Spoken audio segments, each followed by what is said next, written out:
तेजस्वी और ओवैसी हैं, वो चुनाव आयोग पर सवाल खड़े कर रहे हैं कि जो वोटर लिस्ट है उसमें छेड़छाड़ किया जा रहा है और जो बिहार की जनता है उनको हटाने की तैयारी की जा रही है। देखा जाए, नेचर और सिग्नेचर नहीं बदलता है, ये इतिहास गवाह है। जब से इतिहास गवाह है, लेकिन जब से हम लोगों ने होश संभालने का काम किया है तब से यूपीए की गवर्नमेंट हो 70 साल में मैक्सिमम टाइम उन लोगों ने राज किया है देश के सत्ता पे, तो हमेशा से कभी ईवीएम दोषी हो जाती है।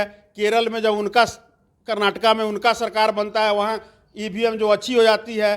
कभी बिहार सरकार के संस्थान पे सवाल उठाना, ये तो उन लोगों का असली चाल और चरित्र यही है जो देश और बिहार की जनता को भली भांति पता है। इसीलिए उन लोगों के झांसे में नहीं आती है ना।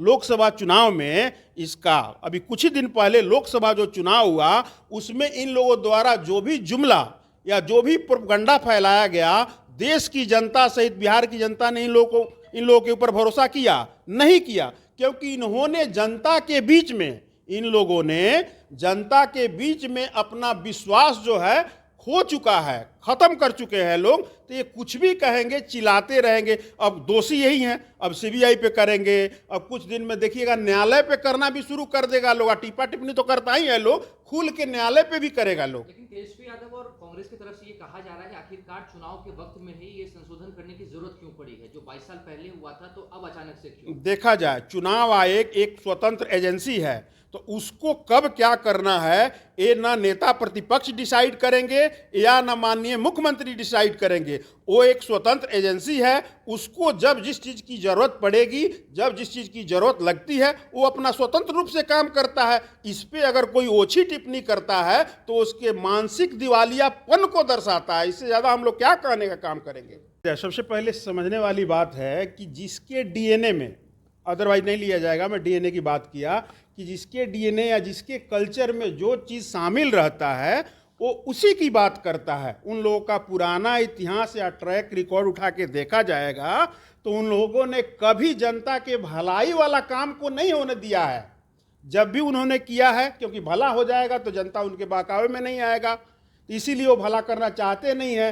सरकार अभी जो एनडीए की सरकार है, बिहार में आदरणीय मुख्यमंत्री नीतीश कुमार जी के नेतृत्व में जो विकास के प्रति बिहार आगे बढ़ रहा है, वो क्यों लालू जी के परिवार को अच्छा लगेगा? वो क्यों नहीं कहेंगे कि हम बदल के रख देंगे? क्योंकि लोग अनपढ़ रहेगा, गंवार रहेगा, विकसित नहीं होगा, तभी ना उनके झांसे में आएगा। उसको लड़ा के इनको, इनको लड़ा के उसको, यही तो उस परिवार का चाल और चरित्र है। अभी भी उनको लगता है कि एमओआई समीकरण के सहारे ही चुनाव की बेहतरीन पार होगी। देखा जाए, सबसे पहले बिहार की 14 करोड़ देवतुल्य जनता जो है ना, जब से 2005 में मुख्यमंत्री बिहार श्री नीतीश कुमार जी को बिहार का बागडोर मिला, उसके बाद से आदरणीय नेता ने सबसे पहले इस समीकरण को ध्वस्त करने का काम किया और विकास के माध्यम से किया।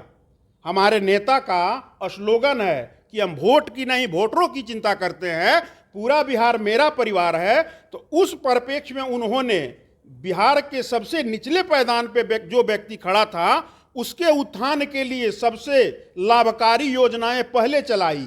आज के डेट में 2025 चुनाव के पायदान पे हम लोग खड़े हैं। आज हम एक दावे के साथ, फक्र के साथ अपने सीना को चौड़ा करके बोल सकते हैं नीतीश कुमार जी के कार्यकर्ता होने के नाते कि हमारे नेता ने गांव नहीं, टोला नहीं, कस्बा नहीं, हर बिहार के हर एक परिवार के विकास और उत्थान के लिए काम किया है।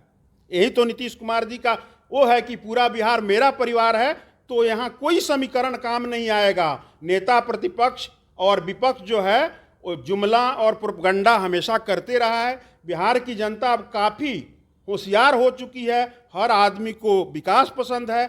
विकास के माध्यम से हम लोग 225 का जो लक्ष्य है उसको जीतने का काम करेंगे और ये लोग झुनझुना बजाते हुए 25 से 26 पर सिमटेंगे।